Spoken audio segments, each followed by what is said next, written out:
Yoski, what we have here is not a project, nothing like that. It's really a nerd out because I had this idea that I wanted to talk about calculators, and apparently this is a whole rabbit hole of a topic. But before we proceed, nothing here is sponsored. All of the calculators, actually everything that you see, I've bought with my own money for my own reasons. So no shilling here, just me thinking about stuff that I find interesting and trying to share with you. Perhaps poke you, inspiration must flow. So yeah, before we actually even start nerding out, let us all appreciate the normal average people. And let me say that I think that most people absolutely do not need to own a physical calculator. I mean, if you're not making things that you can throw and they are not food, I actually don't really see much of a need of a calculator like a physical one in your life. And yeah, I mean, you're probably watching this on YouTube, which means you are in a vicinity at the very least of a civilization. You're not living in a cave, which means that almost certainly you have something slab shaped that's called a smartphone, and these things already come with calculators. However atrocious, from my perspective, they might be, they will probably serve like 99% of possible use cases that a normal average person might need, just to check something, check your internal math with a device that doesn't make stupid mistakes. Though, calculators are tools. Like a soldering iron or a sewing machine, most people don't need to have them, but the calculator is gonna, I mean, you can always check yourself basically, like your own internal math. Though, what I also wanted to say that these are tools, which means that you actually need to spend time learning how to use them properly and how to use them efficiently. Like with any other tool, really, they do not magically do anything for you. They help you, they augment you, they make you superhuman, at least in some cases. So yeah, speaking about civilization and the smartphone things, just before, because we're still not nerding out, I'm trying to keep it normal. So what I'm gonna say is that you can actually get software for the phone, and again, not affiliated, not sponsored. I'm gonna show you this. This is called Real Calc, and let me try to actually operate it while I'm filming this. There's a menu, there's an about, so that you can see. Yeah, I actually bought it. Thank you for purchasing. So this Real Calc thing, I mean, if you're a normal person, but you're thinking about tinkering with stuff, or in general would like to have an actually decent, like really, really decent calculator, you should check this out. They have a free version, and if you like it, this is gonna cost you like couple of US freedom dollars. I mean, it's orders of magnitude less than any of the physical calculators, so it's basically a no-brainer. And with that kind of purchase, you will actually be supporting development on really, really useful software.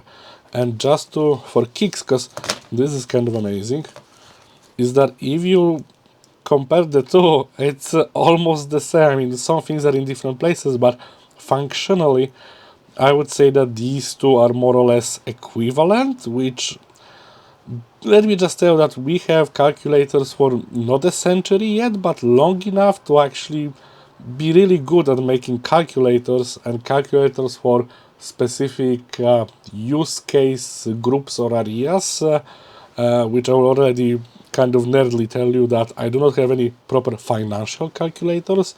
I'm a lot more skewed toward engineering, as you could or you should imagine. In any case, the Real Calc it's for Android. No idea about the fruit stuff, but I'm sure you guys have a lot of paid options and whatevers. But yeah. Alright, so there's another piece of software which I also bought, and I forgot to mention it earlier. See the resemblance? Apparently, software reimplementations of physical calculators are a thing. So this is another one that I've actually bought with my own money. And again, I do not really use it all that much because the workshop calculator is actually all I need. But then again, I have it, and I'm thinking like, is there like any about calc es? Uh, hmm. Yeah, I mean, this is the, if you're like caring about your production values, you should research this before trying to film. But in any case, it's a calc es, and this is basically an implementation of this sort of a Casio calculator, with I think most of the stuff being in, including the more advanced like calculus solvers and stuff like that. Conversion, yeah, and conversion stuff. It's again, it's useful. But yeah, I mean, let's get to the nerding out part, and let me start with the second calculator I spent money on, which is this thing. And category-wise, this is to me a proper workshop calculator. It's the FX82 Solar 2, which has a different model number in the US, and I think it has been like in continuous production under maybe like changing the model number and the shape since like the 90s or the 80s. So it's it actually might be possible that this thing is actually, conceptually as a product older than me, which would be amazing. But what I mean by a workshop calculator is that it has enough of the engineering stuff to be really useful without having all the shit that this stuff has, and like this has even more. And yeah, it's cheaper, it's more compact, and as you can see, I already am keeping that in a Ziploc bag. Why? Because I'm using this in hostile environments with greasy hands or dust spewing everywhere. So this is a workhorse, and if you were wondering why a physical calculator when you have a smartphone, well, look at the solar panel. This thing will run forever. Unless you smash it with a hammer, there's really nothing there to break. It's gonna last forever, which is a neat thing. But just to tell you, it's not a tutorial. It's more like why and what for, and what makes this a decent calculator and the built-in ones atrocious. Is a number of features, but then again, read the manual. There's a lot more stuff that I'm just gonna highlight what I find the most useful. So the most useful thing to me is actually kind of the simplest. So now we have like whatever initial mode after starting. I usually use this in mode 7, which is fixed. And as you can see, by pressing 3, I have 3 decimal points. This is extremely useful because, like in case of electronics, when you're dealing with current, well, the lowest or like the highest resolution you're gonna go to is milliamps, and like thousands of an amp. So here you have it. Whatever calculations you're gonna do, they're going to be rounded automatically.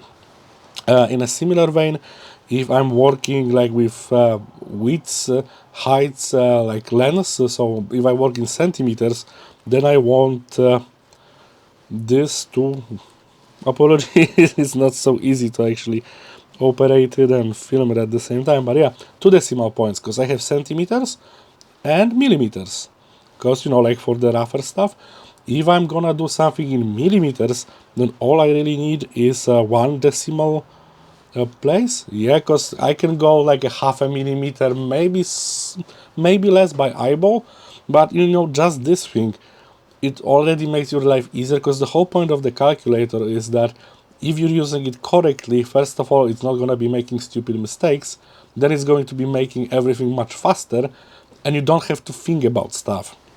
So yeah, exactly for that point, my second most useful thing, and this is like stupidly simple, but it's incredibly useful in practice. So say I am trying to lay out some places where I want to like put holes in a line, and I want each of them to be 7 centimeters and say 23, well, let's say for sake of argument I actually have this precision, but 7 centimeters and 23 millimeters apart, right? So now I double press plus, and I have this K, well, sorry, I was actually pointing to the camera, well, the K, so it's a constant mode. So, my 0, the first one, 7.23, next one 1446, next one 2169, next one 2889, 2892. So you see, this is a thing that even if it's super simple, it takes your mind off of it, because you're like handling tools, handling materials, you know, like you mark your hole at 3615, you don't have to think, you press a button, you know where the next one should go. So this is a fixed calculation, and you can do multiplications, you can do all sorts of stuff for percentages. It's also very good for like trying to estimate, like you have some idea but you want to play around with a number, like which percentage, etc, etc. So super simple but extremely useful, and you know, just like doorknobs, super simple, extremely useful. Now the second thing, well, the first thing technically, because we have the fixed mode, which we should see, yeah, the fixed mode, the constant calculations. I think the first one for, again, general estimation is that you have both the square and the cube and the roots as like single buttons. So say you have, you need a 750 volume of whatever, like you need a volume of 750 units, like cubic units of whatever you're looking for, and you're thinking like, okay, so if I were to build a cube, what would be the side of it? So you just press two buttons, and you know it's over 9, but not much. Again, this gives you, like, it just augments you as a human in terms of thinking really, really fast. Then perhaps you have some material which you have a side of 12, and yeah, so that's the area of it, 144, 12, but maybe you need, like, you want to build a cube again, or just estimate with a cube, because this gives you the volume. If you know it's a cube, this is the volume. If you're gonna push it out a bit and make it rectangular on one side, then you're gonna just be adding. So, you know, very quick way of augmenting your thinking and how you do stuff. So yeah, the fourth thing now, basics of combinatronics. By combinatronics, I mean, well, let's actually start with a more practical example. So you have this, those stupid mechanical locks with digits. So if you have like from 0 to 9, so that's 10 digits, and you have 3 in a row, then that's actually a cube, you know. See it, the button helps us again. So you have 1,000 ways, like 1,000 different codes. So this is not really combinatorics, because, you know, we can have a code that's just 1111, which is a very stupid code to have, but you can do it. Now, if you think about it in terms of actual combinations, so you cannot reuse numbers, and they have to be unique. So, you know, 1 to 3 is not the same as 3 to 1. So here you already have this built in. So you have your 10 options, let's say, like a set of 10, and then combinations, and you want 3 of them, and that's gonna give you 120, because that's only 120, you know, when you don't care about the ordering. And then you have permutations, which is where you do care, like the code thing. So 3 to 1 is completely different than 1 to 3, but then again, 10 possible elements to choose from, this button here, and again 3, 720. So then again, you see, you can already do a sanity check. 720, 1000. So the difference between a 1000 and 720, that's exactly all the codes where all the digits are the same, which, or like, are reused, actually not the same, we are the same, and in general when they are reused, which we can actually do something like this, because we have a calculator.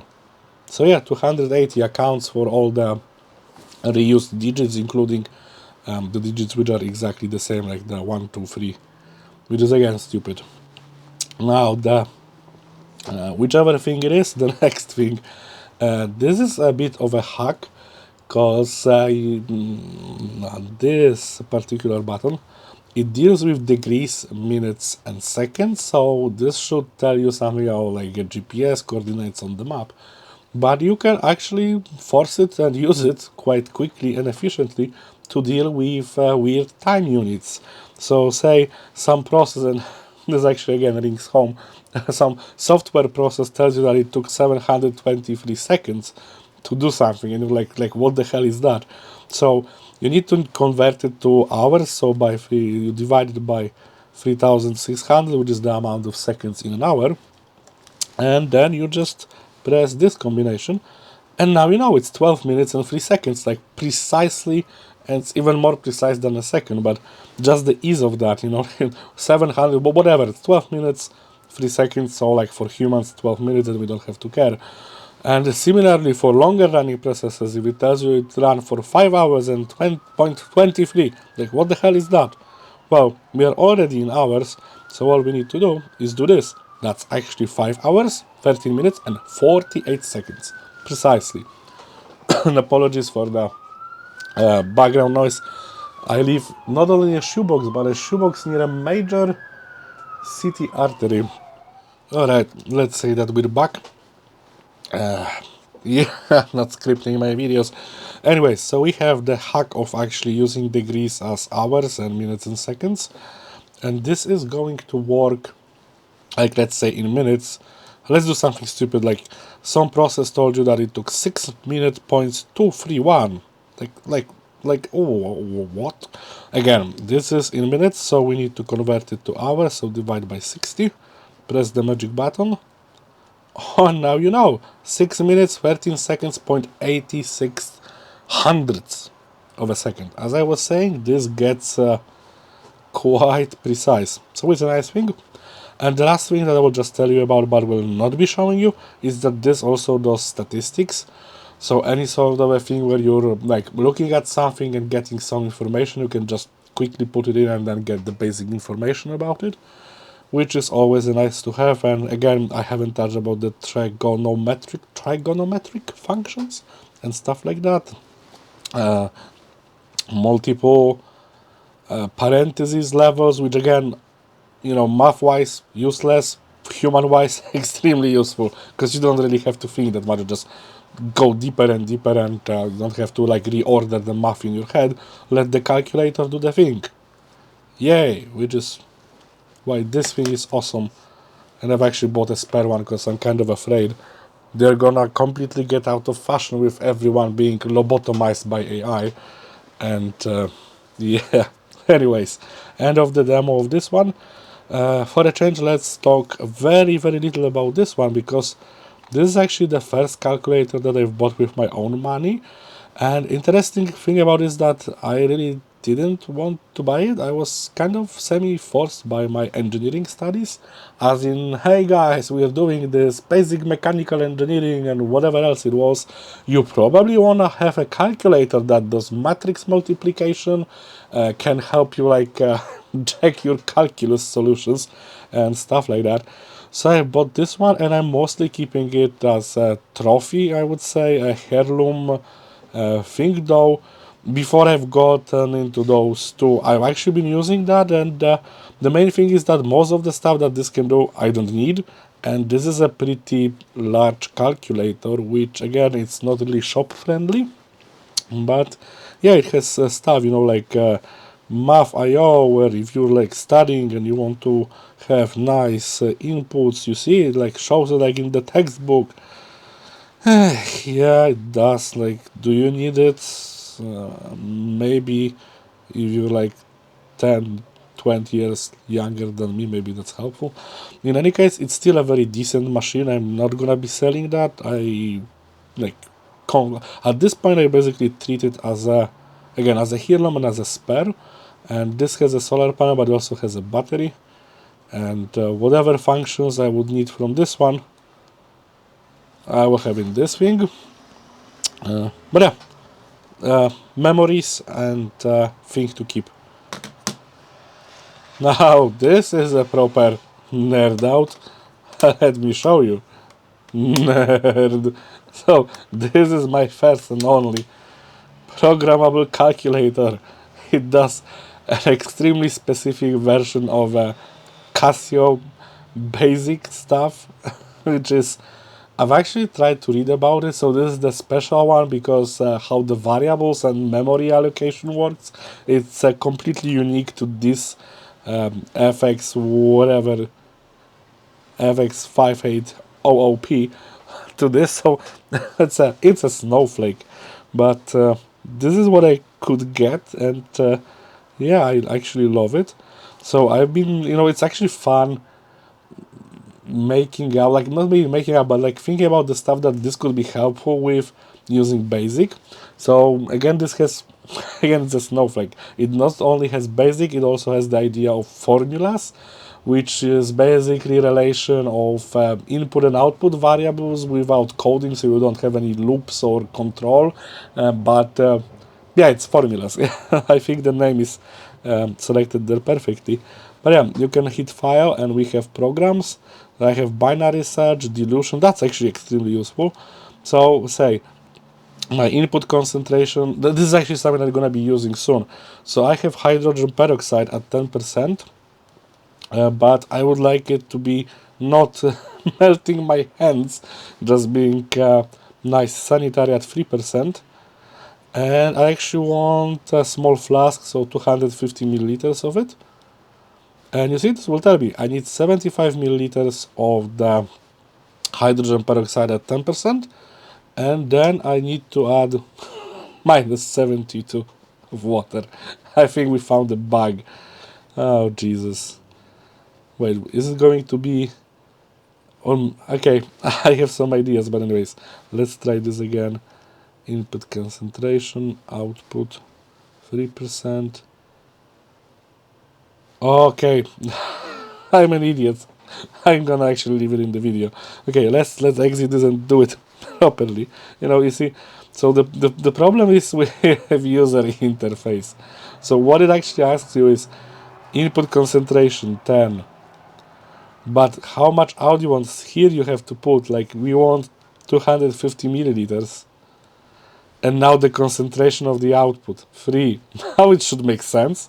75 milliliters of the 10% hydrogen and 175 milliliters for water. So, if you add those up, you will get 250, which is exactly what we want.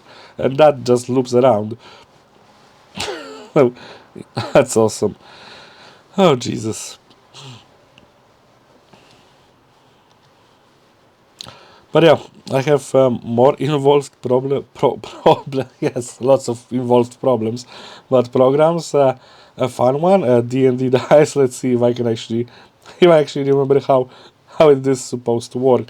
So dice sets, less or equal than 3. Okay, let's go with 2. So set up 1 of 1. Num, a number of what? I would assume number of dice. So let's say 3 dice. Oh, okay, sides, 6-sided, so like the usual cubic ones.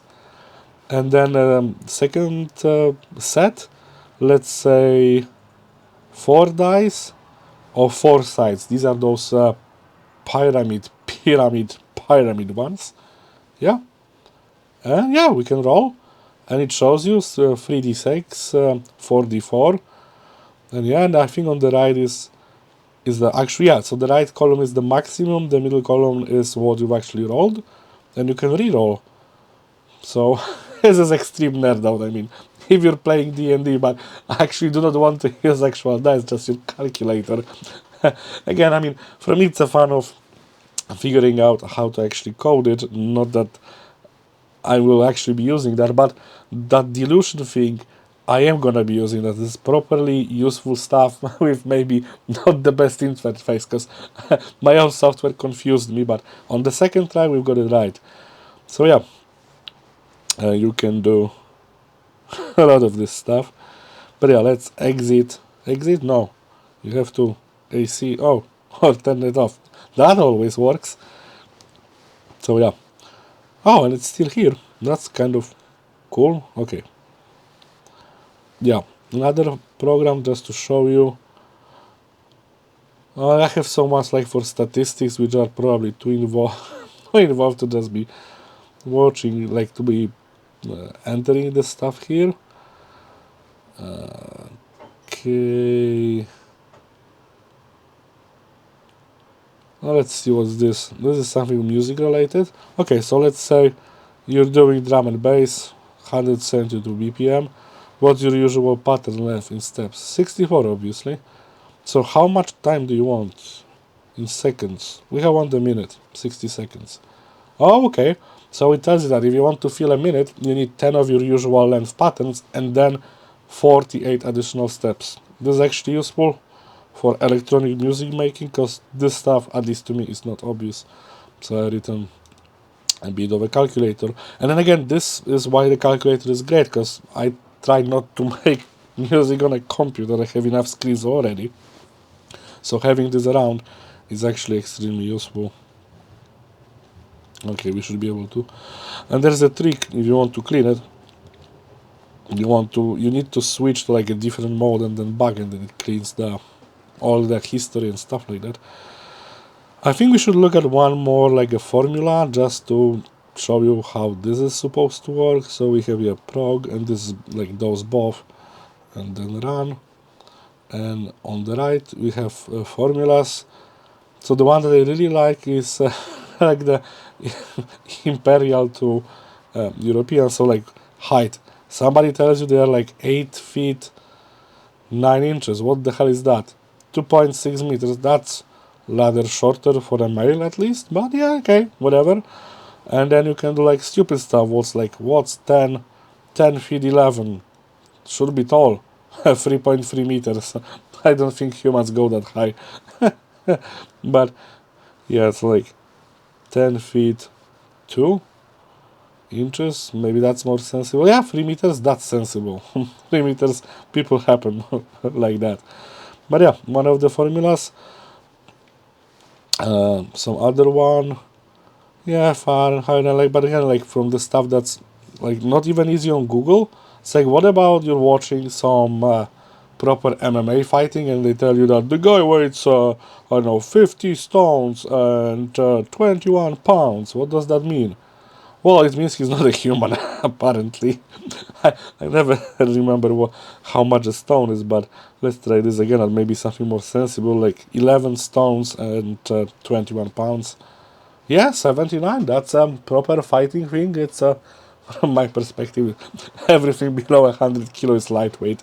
But yeah, extremely useful, fun to use, and this does, I believe, everything this does, and then even more with all the different modes and stuff and things. And yeah, you really need to read the manual for that.